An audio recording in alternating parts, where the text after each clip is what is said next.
Speaking of, I'm glad we're talking about defense because I hear that you and AJ have a little bit of a ranking system going on here when we're talking about different positions in football. Is that correct? Yeah, we've been doing some rankings to get everybody ready for the season. Recently got into quarterbacks, touched up on the running backs and receivers. Figured it'd be a good time to transition over to the defense and get the fans ready and fantasy football followers as well. I'm about to get ready for my league, so I need to get these solidification of these stats and projections. I wanted to go down the top 5 NFL defenses based on the league now. It's a lot of stacked talent, I believe, both conferences as well. But we'll just go back and forth, starting from 5, going all the way down to who we think the best is. I'll let you kick it off. Who do you have as number 5 as the best defense in the NFL? All right, so this might be surprising because I'm not seeing them. I went through looking through a lot of lists and stuff, but I actually have the San Francisco 49ers defense as number 5 on my list. It was excellent last season. They ranked 5th in points allowed, 6th in rushing allowed, 7th in passing yards allowed. Nick Bosa, you're talking one of the best pass rushers, as well as Fred Warner, one of the best linebackers in the NFL. And when you look at that defensive line of Bosa, D Ford, Javon Kinlaw, and Eric Armstead, it's just one of the best ones out there. The problem is that secondary is almost as shaky as the Detroit Lions, but their D-line is so good that quarterbacks don't really have enough time to test that secondary, and I think that's still going to be true this upcoming year with the San Francisco 49ers, so I have them at number 5. Okay, I'm not mad at that. That's pretty good. I got the Niners in my list, but I'll wait for you to keep going. For me, number 5, I'm going to go with the Saints. They're the only team, the only defense has been able to keep Tom Brady under control, and I like the way they play. They're one of 4 teams that held opponents under 100 yards rushing on an average for the entire season. I love what Cam Jordan's been doing in the all-pro career. He keeps getting better and better, it seems like, on both sides, whether it's pass rush, defending the run. He's fantastic. I love the game that he brings. Demario Davis was fantastic. He's the good anchor of that defense in the front 7. I love what they bring in terms of their rush and getting to the quarterback and putting pressure on, especially in a division that's really not that strong. I like the upside that they have with that. Losing Marcus Williams is going to be a big deal. He headed off to the Ravens, which they always seem to snag away these top-tier defensive guys in the offseason.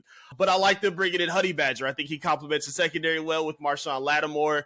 I think it just makes sense. I think that rounds off one of the strongest secondaries to go with a pretty good front 7 as well. So I like what New Orleans can do this season. We are very much in line here so far with 2 teams that we both mentioned. So I went first on 5. Why don't you go with 4? Okay. All right. I'll lead off with that then. A lot of these are based on projections because some of these teams are good with what they already have, but I like some of the pieces that they've added, and I think this team fits as well. I got to go with the Denver Broncos at number 4. I like what they have established. They're bringing in Randy Gregory, Bradley Chubb. I think that's huge to get off for their front 7. I like what they have in their edge rush and their pass rush. Their strong suit is clearly with their secondary, though, because I love the way Patrick Surtain established himself as a top-flight corner in this league, playing next to Justin Simmons, who's one of the best safeties as well. They're going to be tested a lot in the AFC West with that offenses that they're going to have to go against, but on paper, I like what they bring right now, so I got them at number 4. All right, we still on track with each other right now. I'm going to tell you. So number 4, I have the New Orleans Saints. Yeah, no, we're still good. So I got the Saints at 4. We're talking about a team that ranked 4th in points allowed per game and rushing yards allowed per game last year. Everything you mentioned, being led by 2 superstars in Marshawn Lattimore as well as Cam Jordan. I've always been a fan of Cam Jordan, just his personality when he's not playing football as well as what he does on the field. And then Demario Davis, just a fantastic linebacker as well. And what you mentioned, New Orleans bringing in the Honey Badger, Tyrann Mathieu, talking about a playmaker going back home who's going to be after the play, and adding Marcus May to his secondary as well should only make this unit more dangerous. It should be interesting to see how they do without Sean Payton at the helm, but Dennis Allen, who's taking over, is their former defensive coordinator. So the defense is still going to be there. And you're going to have to – this is a defense that – look, this team last year offensively, number of quarterbacks that came through and tried to take over was not happening. And yet this defense still led this team to a winning record of 9-8 without having any kind of example on the offensive side of the ball. That defense is here to play. Pete Warner, Zach Bond as well, a couple of Big Ten stars, could have breakout seasons at linebacker for the Saints. It's going to be a very interesting team to watch, a very fun team to watch, I think. And defensively, I think the Saints have it on lockdown. Going to number 3, for me, I was just going to say, I'm surprised at how many teams end up always letting Honey Badger go. I think this is going to be his 4th or 5th team that he's played on already, where he was awesome and all-pro as a Cardinal. He was fantastic with Houston. I get why the Chiefs are moving on and letting him go for their money and whatnot, but I'm surprised he's bounced around this much at this point. I think he's going to be a perfect fit in New Orleans. Yeah, I think we're going to see some extra life in his step. With as good as he's been, I think he's going to be even better, amped up every weekend to play for his hometown. You're talking about a stone's throw from LSU where he made himself famous. It's going to be a lot of fun for New Orleans fans to watch their hometown kid anchor that defense on the back. All right, so let's get on to number 3. Go ahead. Number 3 for me, I got the defending Super Bowl champs. Okay. The Los Angeles Rams, 9th in points allowed last season, having Aaron Donald and Jalen Ramsey.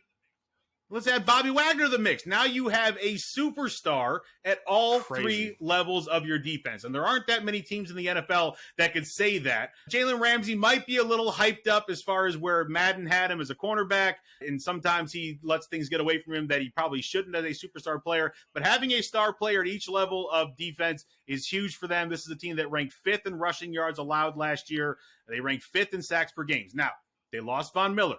Definitely hurts those chances as far as sacks are concerned.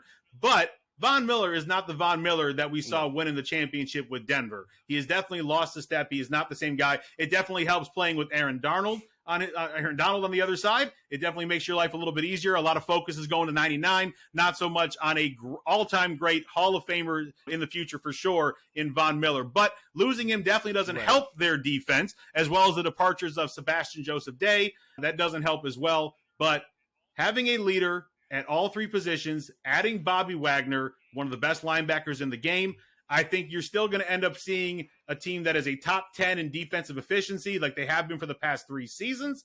And I think they're going to be one of the top 5 defenses when it's all said and done. We're not too far from where we are. For me, number 3, I got to re-echo your Niners pick. I think the pick for San Francisco is fitting anywhere in the top 5. You spoke on it. Top 5 in sacks, one of the best front sevens in all of football. And I love them adding Charvarius Ward from the Chiefs to their secondary. There is pretty shaky. They do have some pieces that they need to plug in to complement that front seven, but I think that's a good start for them. I also like Jason Verrett. At the opposite side, I think he's going to really plug up and make life a little bit easier. I'm not sure if they're elite or like one of the best at their position, but I think given what they have in the front seven is going to make life easier for them, giving them the opportunity to outperform what they need to do anyway. So I think they're pretty fitting at number 3. You're not gonna hear an argument from me. I'm all about the Niners defense, have been for years. Even when the Seattle was getting all that talk about the Legion of Boom, I thought the Niners were absolutely screwed out of that NFC Championship game when the Seattle Seahawks went on to win it all. Their defense to me was every bit as good as the Seahawks were back then, and they're looking like they're back on that level. They've always had awesome talent, especially like you said, the past decade, and they haven't really lost a bet. I love what they see from D Ford. Even when they had Bosa gone for what I think he was injured, I think not last season, but the season before, I believe it was, they still were extremely impactful with the help that they had. So I gotta have them high up there in the number 3. So let's keep moving, though. Let's go on to number 2.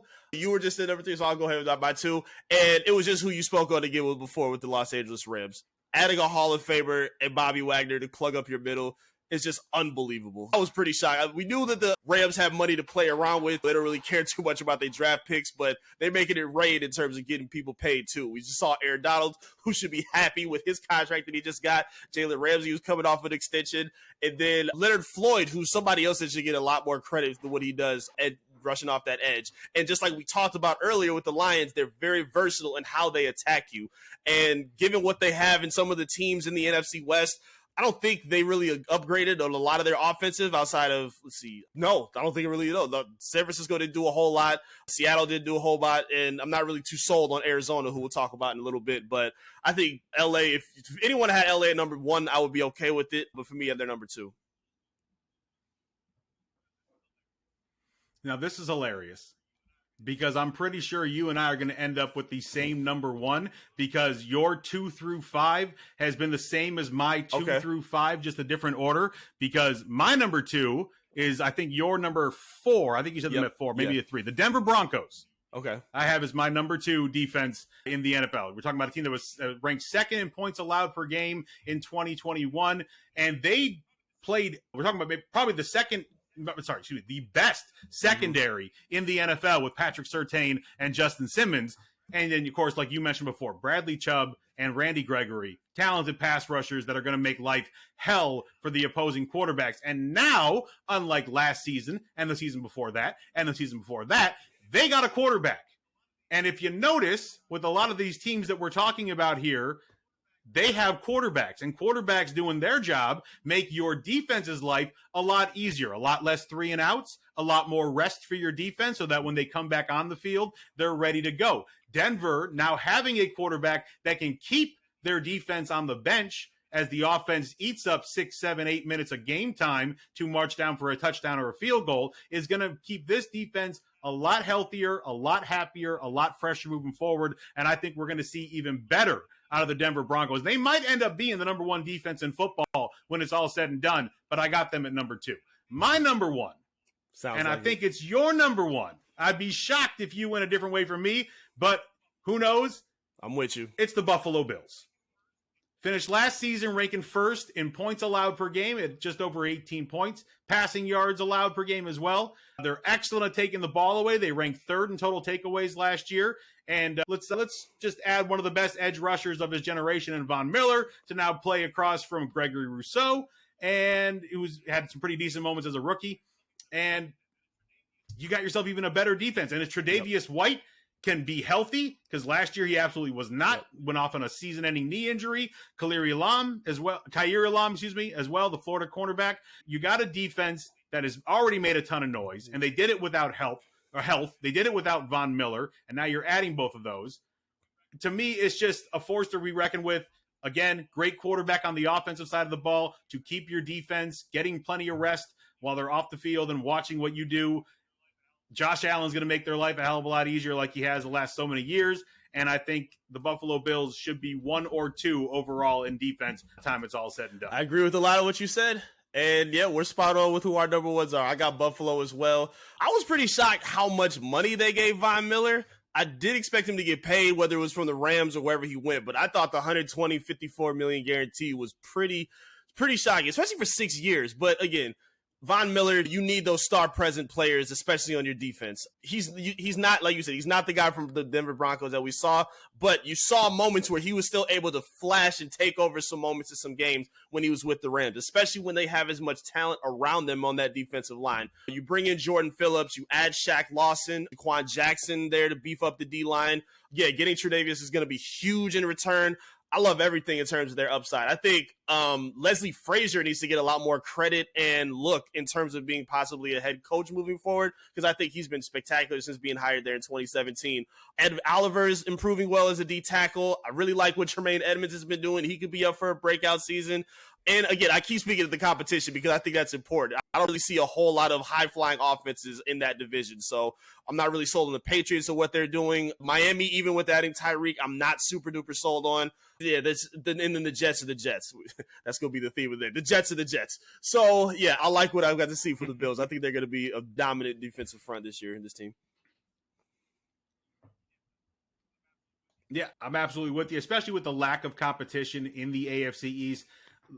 Bill Belichick and the Pats, you assume they're going to figure it out and be a good football team, but I don't think they're there yet. Yeah, they stole that game last year against Buffalo, returned the favor and then some in the playoffs, absolutely dismantling the Patriots. The Jets, like you said, are the Jets. If there is a challenge, I think it will be from the Miami Dolphins, because along with Tyreek Hill coming over there, they also added Raheem Mostert. And if Raheem Mostert can stay healthy, this is one of the most slept-on running backs in all of the NFL. The dude is powerful. He is faster than he looks. And when he is healthy, he's one of the best backs in football. Healthy. The problem is a man can't stay on the field. And while that was a bit of a problem with the Niners, who seem to have 17 different running backs that can get the job done for you, including their wide receiver in Deebo Samuel, Miami doesn't have that luxury. So if he's out, Miami might have some issues. But if he's healthy, they are the team that I think will give Buffalo the most trouble in the AFC East. It's possible. Yeah, I'm just confused about a lot of I see from New England. You were touching on them. They're literally running a set where they're not even naming their coordinators. And before that, it was Patricia who was supposed to be their offensive coordinator, and he was a defensive guy, which he sucked at then. So I don't know what they're doing. I love Belichick. I love the credit he's got as one of the greatest coaches ever, but I'm very puzzled with what they're doing. But yeah, that'll wrap up our 5. It's pretty. We did good. Me and AJ we tipped a little bit on some of our guys in our positioning, but I think we're pretty spot on what we got here. Yeah, I think it's hilarious that we got the same 5 when it was all said and done, because there were other teams out there that are making some noise. The Tampa Bay Bucks, they have a very good defense, same issues as the Bills last year. Health was an issue. Their secondary couldn't stay healthy, which absolutely helped them crumble when it counted. They were absolutely a team that you could talk about. The Dallas Cowboys, a team that could have been talked about. There were other teams in this mix that neither one of us seemed to choose for our top 5. So I think it's hilarious that we have the same 5 teams, albeit in somewhat different orders. So not bad for 2 guys that haven't worked together before, getting the job done. High five to us, man. Well done. Yes, sir. Yep. So a lot of those teams they had. Yep. Sorry. Go ahead. All right. Oh, no, go ahead. I was just going to say, a lot of those teams we spoke about, they have a lot of high expectation on them, and a big bombshell that dropped in the league. Man on a mission, I'ma get it. You know I be on a what? Yeah.